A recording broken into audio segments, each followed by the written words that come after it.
today's video we're going to be installing a Jim Wolf Popcharger onto my 350Z. If you guys watch my radiator install video, I couldn't fit the stock airbox in, which is probably the best airbox to use unless you go to a larger diameter MAF to throttle body tube. Since I'm keeping that for a while, I wanted to keep the stock airbox, but I couldn't find a feasible way to make it fit. So the next best thing was the Jim Wolf Popcharger. One of the big reasons why is it has this Venturi it comes with. The reason the rev-up stock airbox is probably one of the best ones is because it has a Venturi built in it.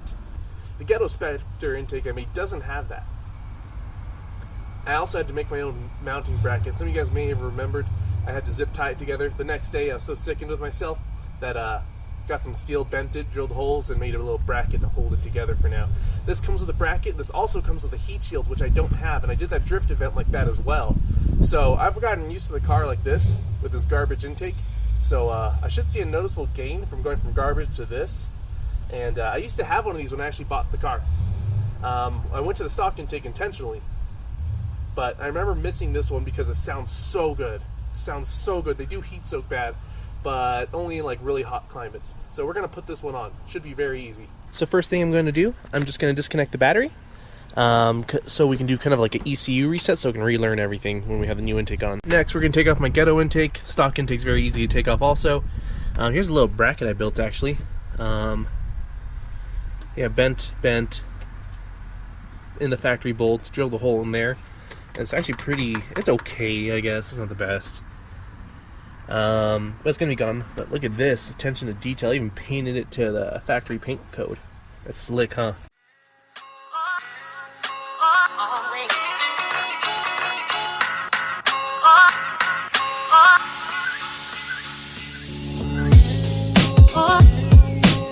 Alright, now that we've got that done, we can start putting the intake in. First, we're going to put the heat shield in first, so let's go ahead and do that. First thing we're going to do, we're going to take this small sliver of metal and bolt it to the bigger heat shield. So let's go start that first, and I'll show you where it goes and why we do this. So what they intend for you to do is they want you to bolt this piece here, and the metal's bent right here. If you guys, I'm not sure if you guys can see that, it's kind of bent right there, so that way it can wedge into the frame rail. Didn't look like there's any, enough room for that, so I put the washers in between. It doesn't say that in the instructions if you're supposed to do that, but that's the way I'm doing it, and that's the way it works, so we're gonna go with that. So where it goes, that frame rail down there, it's gonna slide over it, and then what we can do is tighten it down when we're done. Next, we're gonna take these two bolts here, and we're gonna punch holes through the little snorkel here, so that way it fixes to that as well. Alright, once you get your bolts in there, bolt it in, do it however you want, punch holes in it, pull the funnel out, and drill the holes or whatever you want to do. I drilled them. You're all ready to go. Now you can bolt these ones down tighter.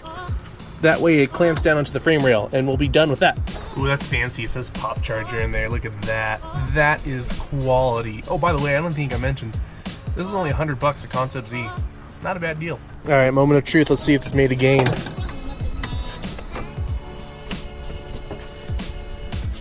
Man, the car already feels faster. Look at that. Instant bolt-on power. See, guys, wasting your money on other stuff like 4-inch intakes and superchargers, wasting all that money when you can literally spend $100 and you can feel power oozing out of the valve covers. That might be Mobile One, but still. Don't forget your little eyelet or whatever you want to call this clip for the mass airflow sensor plug. Obviously, plug in your mass airflow sensor, bend that guy back over. This is a very, very careful part. You guys want to take your time with this. If you do it too fast or you do it too slow, the car will, you could depreciate the 350Z's value even more. And now a sensitive subject for everyone, rubber. Come with little rubber pieces to put on this heat shield to kind of seal it against the hood and kind of give it a little more barrier of heat shieldiness. And I know not everyone likes rubber, right? But you can't just pull out your intake whenever you want, so you're gonna have to use the rubber. Your next step is to hop into your time machine and go back to right before you put the intake in, because now you're just a little bit smarter and realize you can't get this in here with the intake in the way. So we push it along the edges, it tightens up, and that's it. We can put the intake on because this one on the top, the intake will be in the way. All right, now the intake's completely in. When I had this intake before, mine didn't have the rubber slip, so I wonder if that's why it heat soaks so badly. because that's kind of an ingenious way to seal it off and make a makeshift box. Every time you shut the hood, it seals up against it, kind of making its own little like heat box, I guess, or its own air box. I don't know. For an engineer trying to work with a strict budget, that's pretty smart right there. And to tie it all up, we got stickers. This one's pretty important because it's your carb sticker, so all of my friends in California that have to deal with CHP pulling you over for your cool air intake, you can point to your CHP officer, your local one, and say, "Nuh-uh, officer, my cool air intake is carb EOD-244-8. Look it up, officer. Am I still being detained, officer?" And then another sticker for Jim Wolf. Just this is like the god of 300ZXs, so any 300ZX guy will just bow down. And we don't even use money in the 300ZX community. We just barter Jim Wolf products all the time. I think it's cool how this came with it also. Kind of shows you how in sync Jim Wolf is with the whole Z community.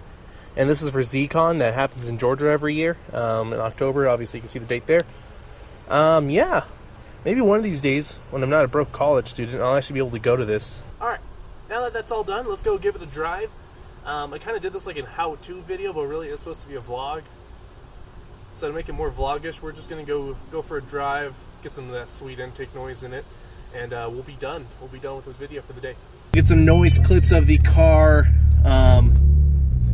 just from inside the cabin. I'll have the passenger window shut and the driver window open.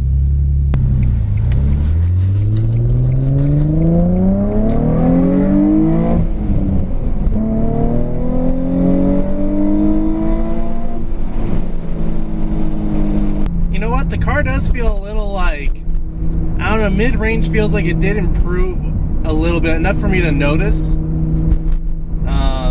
It does sound great. That's the sound I missed. But it might be me getting used to the crappy intake it had for like a week or so. I did have it on at the drift event, so I did get enough seat time to get used to it. So that might be what I'm feeling. Oh, please don't be going straight.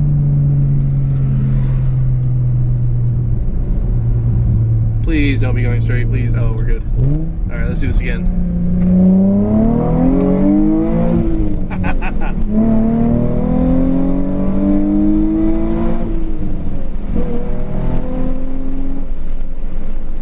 I'm gonna pull over. We're gonna set the camera and mic in the engine bay, and we're gonna see how that sounds there for you guys to enjoy. So let's do that real quick. I'm gonna go over here.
Sacrifice a little horsepower with stock gearbox, but you gotta have some fun with your car, right? Anyway guys, hope you guys enjoyed the video. Thanks for watching.